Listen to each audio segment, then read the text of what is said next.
اسهل طريقه تعملي بيها العيش للسحور، حلو جدا وسهل جدا، ما بياخدش وقت خالص وانتي واقفه تعمليه.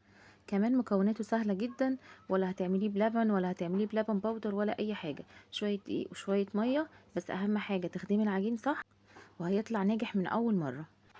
في بوله او في العجان هحط كيلو من الدقيق، اهم حاجه يكون دقيق قوي. هحط عليه معلقه ملح صغيره، معلقتين سكر صغيرين، هحط كمان معلقه خميره. هقلب بقى الكلام ده كله مع بعض كده من غير اي سوائل، تقليبه محترمه. اوزع الخميره كلها في الدقيق. بعد كده هشغل العجان وهحط الميه تدريجي. الميه تنزليها واحده واحده لحد ما العجينه تظبط معاكي. ما تنزليش الميه كميتها كبيره عشان العجينه ما تسيلش منك وتحتاجي ان انت تحطي دقيق. كده العجينه اتعجنت معايا كويس جدا، شغلت عليها حوالي 7 دقايق، بقت بالملمس ده. اهم حاجه تكون العجينه طريه كده ولينه وبتلزق حاجه بسيطه. هرجعها بقى في نفس البوله اللي عجنتها فيها، وهغطيها واسيبها تخمر.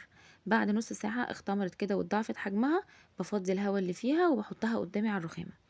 بقطعها بقى الحجم اللي انا عايزاه، الحجم ده بيرجع لك انت، عايزه حجم الرغيف صغير عايزه حجم الرغيف كبير براحتك. انا قطعتها بحجم الليمونه الكبيره، على قد الرغيف الصغير بيبقى على قد الساندوتش. براحتك بقى، لو عايزه الرغيف كبير طبعا بتقطعي الكور كبيره شويه. بخلص بقى كل الكميه وبرصها كده قدامي على الرخامه، وبغطيها عشان وشها ما ينشفش. وببدا من اول كوره انا عملتها. بجيب اول كوره وبفردها بايديا الاول، وبعد كده بالنشابه، او ممكن تفردي الرغيف كله بايديكي لان العجينه لينه جدا وتحفه. بفردها كده بالنشابة، وبحطها على فوطة أو حاجة تكون نضيفة، وبغطيها لحد ما تخمر شوية. هنا كنت عايزة اوريكم بس شكل حجم الرغيف، انا هنا عملته رغيف صغنن، وده السمك اللي انا عايزاه. بيخلي الرغيف بيبقى تحفة، بيقب كده وبيبقى جميل. حطيتهم هنا على فرشة نظيفة، وبغطيهم عشان خاطر وشهم طبعا ما يشققش زي ما قلت لكم.